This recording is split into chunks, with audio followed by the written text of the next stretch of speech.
तो आज पढ़ रहे हैं हम क्वालिटी का अगला हिस्सा। अगला जो जो इससे पहले जो पैराग्राफ हमने पढ़ा था, इसमें पढ़ा हमने कि ये जनरल बात कही इसने कि ये बूट बड़े बेहतरीन किस्म के बनाता था और क्वालिटी बूट्स बनाता था। और एक बात कही कि उसमें कुछ इसकी विंडो में कुछ अनवेयरिंग बूट्स रहते थे जिसके लिए ये जिसको ये अकाउंट फॉर नहीं कर सकता था, जिसके बारे में ये ज़्यादा कुछ नहीं समझ पाया था। और इसके बारे में खास एक बात कही इसने कि जब ये बहुत पहले से जब इसके पास इंट्रोड्यूस किया गया इसको, इस शू मेकर के पास, तो ज़्यादा तो इसको वाकफियत नहीं थी इसकी, लेकिन कुछ इंकलिंग इसको हांट कर रही थी, कुछ थोड़ा थोड़ा हल्का नॉलेज था इसकी डिग्निटी के बारे में इसको कि ये बड़ा जबरदस्त किस्म का आदमी है, बहुत ही ऊंचे करेक्टर का आदमी है ये शू मेकर। और अ, ये थोड़ा थोड़ा अंदाजा इसको पहले से ही लग रहा था। अब हम अगला पैराग्राफ पढ़ रहे हैं, शुरू करते हैं पढ़ना।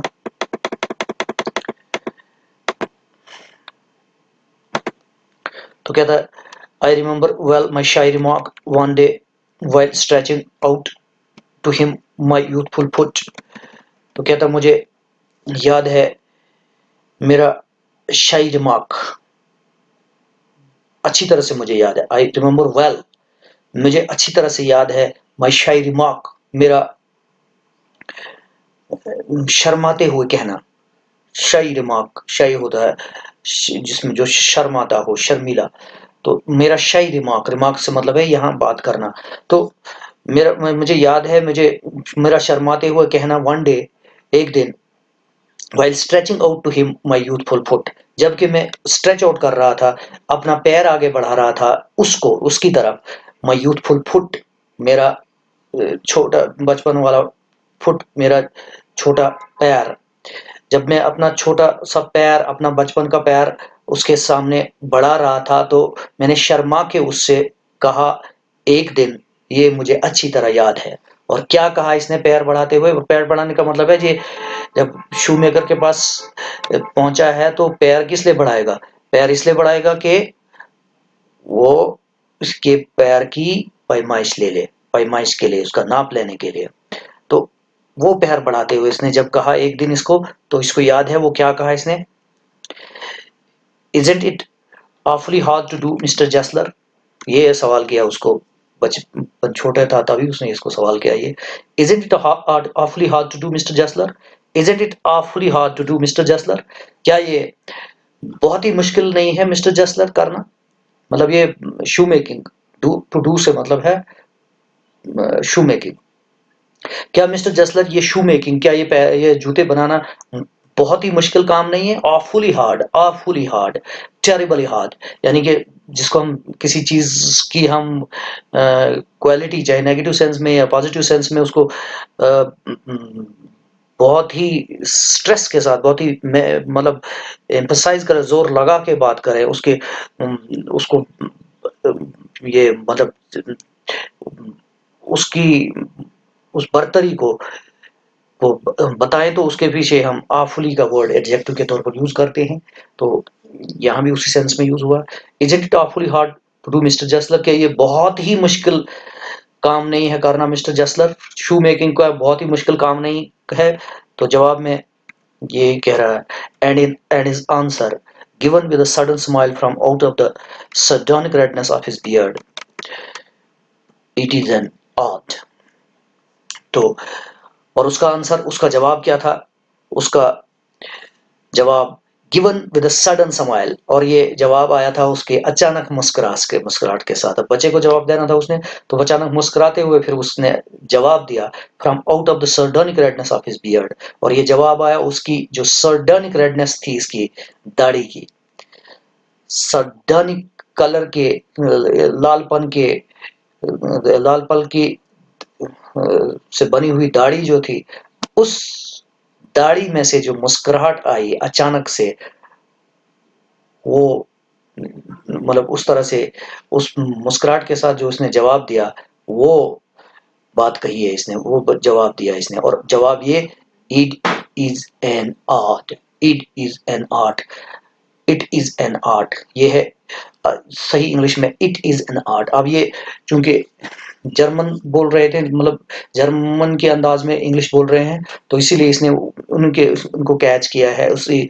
उनके बोलने को, इट इज एन आर्ट, यानी कि जर्मन अंदाज में English, it is an art. तो उसकी सर्डानिक रेडनेस ऑफ हिज बियर्ड, यानी कि उसके जो लालपन है सर्डानिक किस्म का। सर्डोनिया वैसे एक हर्ब होती है, एक जड़ी बूटी होती है। इस जड़ी बूटी से टिविचिंग आती है अगर इसको खाया जाए, मतलब चेहरे में टिविचिंग आती है, चेहरे में एक सेंसेशन पैदा होती है, जैसे सिकुड़ रहा हो चेहरा। तो उस किस्म की जो ये जड़ी बूटी है उसको उसको कहते हैं सर्डोनिया, और उसी से सेंस आई है जब एक किस्म का मतलब एक पर्ची, एक तंज पैदा होता है किसी की बात में, तो उसके लिए कहा जाता है सर्डोनिक। सर्डोनिक मतलब आयरॉनिक कह सकते हैं हम इसको। तो उसकी दाढ़ी में जो तंज था, इसके चेहरे पर जो लाल दाढ़ी थी, इस दाढ़ी में से जो जवाब दिया उसने, और ये दाढ़ी भी एक तंज बनती थी, उस तंज के साथ इसने जो जवाब दिया वो है it is an art, it is an art, ये एक आर्ट है, ये एक कला है। यानी कि शू मेकिंग जो है ना, कला है, ये ऐसी वैसी बात कोई नहीं है। और तंज का असली पता चलेगा आपको कि ये तंज किस बात के लिए है, ये स्टोरी में आगे जाके पता चलेगा कि ये वो वो जो असली तंज जो किस बात के लिए क्या कहा गया है, तंज क्या है, कितना एक्सपर्ट था ये, और इसके साथ क्या होता गया, तो तंज का अंदाजा आस्ता आस्ता पता चल जाएगा। Himself, he was a little as if made from leather, with his yellow crinkly face and quick crinkly reddish hair and beard, and neat folds slanting down his cheeks to the corner of his mouth. तो कहता है himself, वो खुद himself से मतलब है वही जसलर brothers में से छोटा वाला भाई, हिमसेल्फ उसी के लिए कहा इसको। हिमसेल्फ वो खुद, ही was a little as if made from leather, वो इस तरह से थोड़ा सा ऐसे था जैसे कि लेदर का ही बना हो, लेदर का ही, क्योंकि लेदर में ही डूबा रहता था वो, चमड़े के साथ ही उसका काम था, शू मेकिंग का काम था, और इतना डूबा रहता था अपने काम में, मशगूल था, इतना इन्वॉल्व था अपने बिजनेस में कि जैसे कि ये लेदर का ही बना हो, ऐसे हम कह सकते हैं उसको। With his yellow crinkly face, और इसका चेहरा था येलो क्रिंकली किस्म का चेहरा। क्रिंकली से मतलब है झुर्रियोंदार, क्रिंकल्स, क्रिंकल्स थे इसके चेहरे में, इसके चेहरे में झुर्रियां थी, झुर्रियोंदार चेहरा था इसका, येलो येलो कलर आप जानते हैं। And quick crinkly reddish hair, और क्विक क्रिंकली रेडिश हेयर थे इसके, मतलब लाल बाल थे इसके, रेडिश हेयर थे, लालपन थे इसके बालों में, और ये क्रिंकल्स थे इसमें। क्रिंकल्स यानी झुर्रियां जो थी, क्रिंकल यहाँ बालों के लिए तो झुर्रियां नहीं कहेंगे, बालों में जो वेव्स थी, जो बालों में जो टेढ़ापन था, वो क्विक था, काफी टेढ़ापन था, यानी इसके बाल जो थे सीधे नहीं थे, बल्कि कर्ली थे, ज्यादा कर्ल्स थे, और कर्ल्स भी नहीं कह सकते हम, ज्यादा मतलब वो उनमें ज्यादा जो टेढ़ापन, जो वेव्स जो था ना, वो ज्यादा थी, ज्यादा क्विक थे वो, उनमें क्विक क्रिंकल्स थे, ज्यादा टेढ़े मेढ़े थे। एंड एंड बियर्ड, और दाढ़ी, दाढ़ी भी इसी रंग की थी, इसी तरह से थी। And neat folds slanting down his cheeks to the corner of his mouth, और नीट फोल्ड्स slant डाउन कर रहे थे उसकी चीक्स से, to the corner of his mouth, उसके मुंह के किनारे तक, और साफ साफ नुमाया सा, नीट से मतलब है साफ साफ, साफ साफ फोल्ड स्लांट कर रहे थे, नीचे की तरफ आ रहे थे। आप इसकी गालों से जुरियों के फोल्ड्स कह सकते हैं हम, सीधा नीचे आ रहे थे उसके चेहरे के, इसके मुंह के किनारे तक, इसके मुंह के किनारे तक आते थे। अब बूढ़ा होता तो ऊपर से जो झुर्रियां हैं वो नीचे की तरफ आती हैं, फोल्ड्स बनते हैं उसके, वही बात यहाँ इसने कही है। And his guttural and one toned voice, और उसकी गटरल गटरल होती है मोटी आवाज, पति कोर्स, इसकी गटरल और एक टोन की वॉइस, एक ही टोन से बनी हुई वॉइस। एक्चुअली वैसे वन टोन वॉइस नहीं होती है, वन टोन वॉइस नहीं होती है। वन टोन एक टोन से मतलब एक फ्रीक्वेंसी, सिंगल फ्रीक्वेंसी, एक टोन एक फ्रीक्वेंसी आता है। अगर सिंगल फ्रीक्वेंसी में एक आवाज आ रही हो तो वो एक टोन कहलाती है। तो जनरली जो इंसान बोलता है, इंसान की आवाज, किसी भी इंसान की आवाज जब आती है तो एक फ्रीक्वेंसी नहीं होती है, वो मल्टीपल फ्रीक्वेंसीज होती है, मिक्स होती है, फ्रीक्वेंसी का मिक्स होता है। इसमें एम्पलीट्यूड वेरिएशन भी होती है, आवाज कम ज्यादा भी होती है और फ्रीक्वेंसी भी मिक्स्ड होती है उसमें। तो यहाँ इसलिए इसको इसका मतलब है वन टोन से मतलब है एक ही अंदाज वाली आवाज, एक ही अंदाज वाली आवाज, मोटी आवाज। उस आवाज वैसी आवाज थी इसकी। और लेदर इज अ सर्डोनिक सब्सटेंस, क्योंकि लेदर एक सर्डोनिक सब्सटेंस है। लेदर एक ट्विचिंग पैदा करने वाला सब्सटेंस है। लेदर इज अ सर्डोनिक सब्सटेंस, क्योंकि लेदर एक सर्डोनिक सब्सटेंस है, यानी कि एक सर्डोनिया जैसी चीज है, तंज पैदा करने वाला, चिड़चिड़ापन पैदा करने वाली चीज है। And stiff and slow of purpose, और स्टिफ और स्लो ऑफ पर्पस होता है। स्टिफ सख्त होता है और स्लो ऑफ पर्पस, पर्पस में स्लो होता है। इसका मतलब सीधा ये है कि मोड़ने में लेदर जल्दी जल्दी उस सांचे में नहीं डालता, वो सीधा उस शक्ल में नहीं आता है जैसा आप चाहते हैं। लेदर को शक्ल में डालने के लिए एक वक्त लगता है, इसको एक तरीके से डालना पड़ता है। लेदर जो है ना सीधा सीधा एक आपकी लाइन में नहीं आएगा, इसीलिए इसने सर्डोनिक सब्सटेंसेस को कहा। सीधा ये आप जैसे कि आप जिस तरह से आप जूता बनाना चाहते हैं वैसे लेदर को मोड़ देंगे तो ये उस शक्ल में फौरन हो जाएगा, ऐसा ऐसा नहीं होता है। आपने देखा होगा उसके लिए भी इन्होंने वो मोल्ड्स बनाई होती हैं, सांचे जैसे वो बनाए होते हैं, हॉर्स बोलते हैं शायद उसको कि क्या बोलते हैं। तो उसकी शक्ल में उसको मतलब उनको उस शेप में डाल देते हैं। जो जो शू मेकर्स होते हैं वो फिर एक वक्त के लिए उनको रख के छोड़ देते हैं ताकि लेदर जो है उस शक्ल उस शक्ल में मुड़ जाए, उस वो उस तरह से अपना मोड़ पैदा करे। तो ये टाइम लेता है, इसलिए इसको क्या है, इसने stiff and slow of purpose, सख्त अकड़पन होता है इसमें, स्टिफनेस होती है, अकड़पन होता है, और स्लो ऑफ पर्पस होता है, यानी कि सीधा सीधा वो पर्पस में नहीं आता है, जैसे आप बनाना चाहते हैं उसको उस तरह से नहीं होता है। तो एक टाइम लगता है इसको ठीक करने में, और इसीलिए इसको कहा इसने सर्डोनिक सब्सटेंस। ये भी सुधरता नहीं है सीधा सीधा, इसको भी टाइम लगता है। And that was the character of his face, और ये था उसके चेहरे का करेक्टर। ये जो ऊपर बताया इसने कि किस तरह से झुर्रीदार चेहरा था इसका, किस तरह से फोल्ड्स भी स्लैंड डाउन कर रहे थे इसके चेहरे पर, और लाल दाढ़ी थी और लाल बाल थे। Save that his eyes were grey blue, सिवाय इसके कि उसकी आंखें ग्रे ब्लू रंग की थी। सेव से मतलब है बिसाइड, मतलब except that his eyes were grey blue, कि उसकी आंखें ग्रे ब्लू थी। ग्रे ग्रे ब्लू यानी कि भूरे नीले रंग की आंखें थी, इसकी रंग था इसका।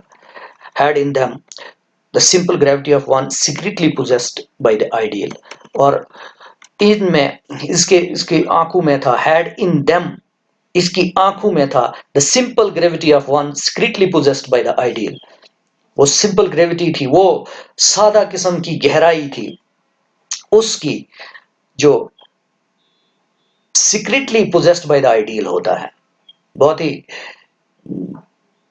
राजदाराना यानी पुरअसरार तरीके से अंदर ही अंदर उसके एक आइडियल होता है।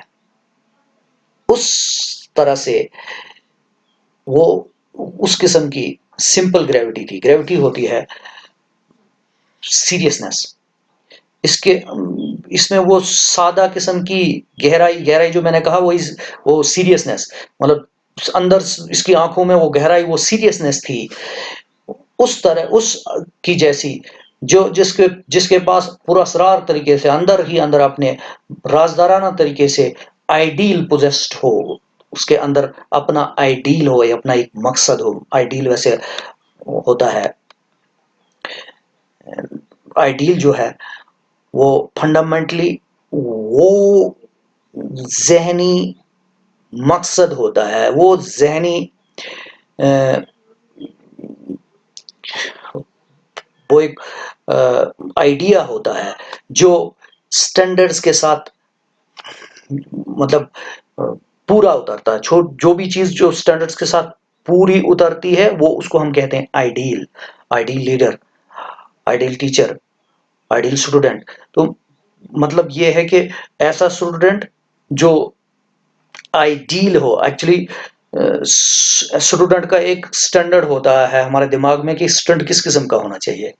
एक स्टैंडर्ड के तहत ये वेल मैनर्ड होना चाहिए, वेल बिहेव्ड होना चाहिए, हार्ड वर्किंग होना चाहिए, टीचर्स के साथ अच्छा सलूक करने वाला होना चाहिए, अपने साथियों के साथ अच्छा सलूक करने वाला होना चाहिए, अच्छा इंटेलिजेंट होना चाहिए, खेल-कूद में अच्छा काम करना चाहिए। ये हमारे दिमाग में स्टैंडर्ड बन जाता है कि इस किस्म का स्टूडेंट जो है आइडियल होगा। इस तरह से टीचर बेहतरीन किस्म का पढ़ाता हो, बेहतरीन किस्म का उसका करैक्टर हो, बहुत ऑनेस्ट हो, बहुत मतलब सच बोलने वाला हो, पढ़ाने पढ़ाने वो आलिम बहुत हो, काफ़ी इल्म जानता हो, तो अपने आप को एक्सप्रेस करने में बहुत एक्सपर्ट हो, साइकोलॉजी जानता हो स्टूडेंट्स की, तो ऐसे जो एक हमारे दिमाग में स्टैंडर्ड बन जाता है कि इस किस्म का टीचर होना चाहिए, वो हुआ आइडियल टीचर। इस तरह से आइडियल लीडर, इस तरह से आइडियल कुछ भी।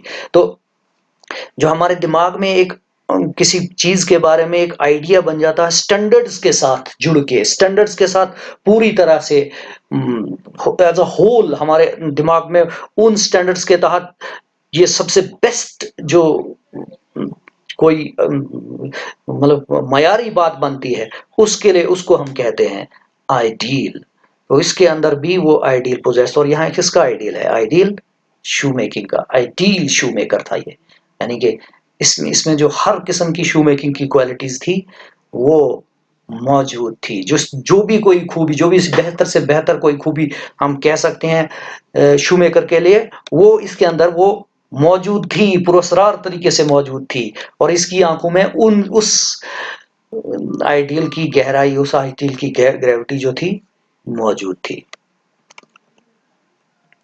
His elder brother was so very like him, और उसका बड़ा भाई भी so very like him था, इतना इसी उसी की तरह का था, उसी की तरह था।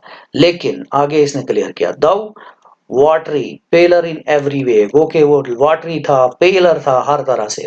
वाटरी मतलब पतला, वाटरी था, मतलब वो उस तरह के उस मयार में पूरा नहीं था जैसा इसका छोटा भाई था। छोटा भाई ज्यादा एक्सपर्ट था, ये वाटरी था। वाटरी मतलब हल्का किस्म का, पीलर इन एवरी, और ये पील था, यानी कि हम इसको ज्यादा बेहतर नहीं कह सकते थे। ये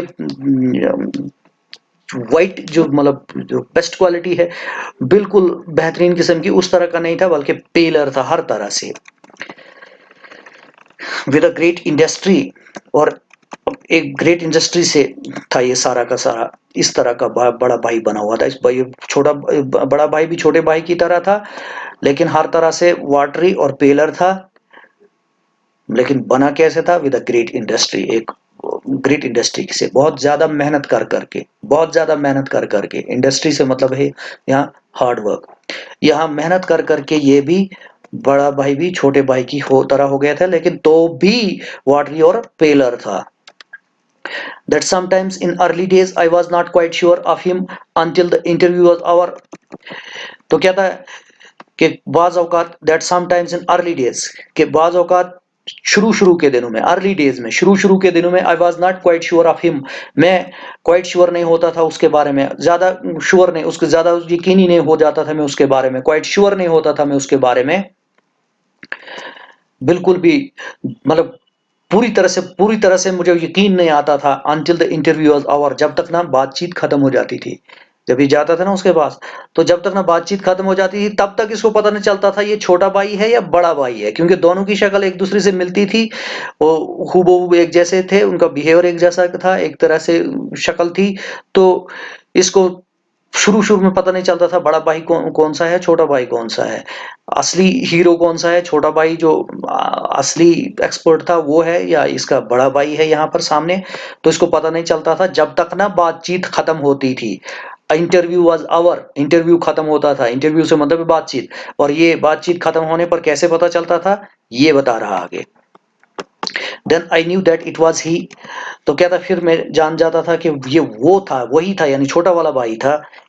किस तरह से, इफ द वर्ड्स, अगर ये वर्ड्स, अगर ये वर्ड्स या अगर ये अल्फाज, अगर ये अल्फाज, I will ask my brother, मैं, I will ask my brother, brother वही मैंने कहा, वो जर्मन अंदाज में कहा इसने, I will ask my brother, मैं अपने भाई से पूछूंगा, हैड नॉट बीन स्पोकन, अगर ये वर्ड्स नहीं बोले गए होते, तब मैं जान जाता, then I knew that it was he, तब मैं जान जाता था कि ये वो ही था, यानी छोटा वाला भाई था। इफ द वर्ड्स, अगर ये अल्फाज, I will ask my brother, मैं अपने भाई से पूछूंगा, हैड नॉट बीन स्पोकन, नहीं बोले गए होते, अगर ये वर्ड्स नहीं बोले गए होते तब इसको पता चलता ये छोटा भाई है। आई विल आस्क माई ब्रदर अगर नहीं बोला गया होता ना, मैं अपने भाई से पूछूंगा, ये नहीं, ये वर्ड्स नहीं बोले गए होते, यानी वो सामने जो आदमी है, जो जसवर ब्रदर्स में से दो भाई में से एक भाई जो सामने है, उनमें अगर वो भाई वो बोलता, अगर ये वर्ड नहीं बोलता, आई विल आस्क माई ब्रदर, तो मुझे पता चल जाता कि ये वही है, ये नहीं छोटे वाला भाई। आई विल आस्क माई ब्रदर, बड़ा भाई बोलता था, छोटा भाई नहीं बोलता था। तो इसलिए छोटा भाई जो है, अगर ये वर्ड्स नहीं बोले गए होते, आई विल आस्क माई ब्रदर, तो मतलब क्या है कि मतलब वो छोटा भाई ही था। अगर ये एंड, और अगर बोले गए होते, and that if they had, और ये कि अगर वो दे हैड बीन स्पोकन, मतलब if they had been spoken, अगर वो बोले गए होते, अगर वो बोले गए होते, अगर आई विल आस्क माई ब्रदर अगर बोला गया होता, अगर ये वर्ड्स बोले गए होते, तो फिर क्या होता, it was his Elder brother, तो ये बड़ा भाई होता, क्योंकि बड़ा भाई ही बोलता था आई विल आस्क माई ब्रदर, छोटा भाई नहीं बोलता था। ये खूबी थी छोटे भाई की, ये मतलब वो ये इसका रुतबा था, ये इसकी पोजीशन थी, ये इसका इसकी इसकी डिग्निटी थी कि छोटे भाई के लिए ही बोलता बड़ा भाई आई विल आस्क माई ब्रदर, क्योंकि रैंक में, रुतबे में छोटा भाई ऊपर था, तो इसलिए बड़ा भाई कहता आई विल आस्क माई ब्रदर, छोटा भाई कभी नहीं कहता। तो जब ये वर्ड्स आते आई विल आस्क माई ब्रदर, तो इससे साफ पता चलता ये बड़ा भाई है, और जब ये नहीं आते, ये वर्ड्स नहीं आते, आई विल आस्क माई ब्रदर नहीं बोला गया होता, तो साफ पता था ये छोटा भाई ही है। तो मेरे ख्याल से बात अब आपको क्लियर हो गई होगी। तो डिस्कशन थोड़ा इस पैराग्राफ में लंबा हो गया मेरे ख्याल से, बाकी हम अगले लेसन में पढ़ेंगे।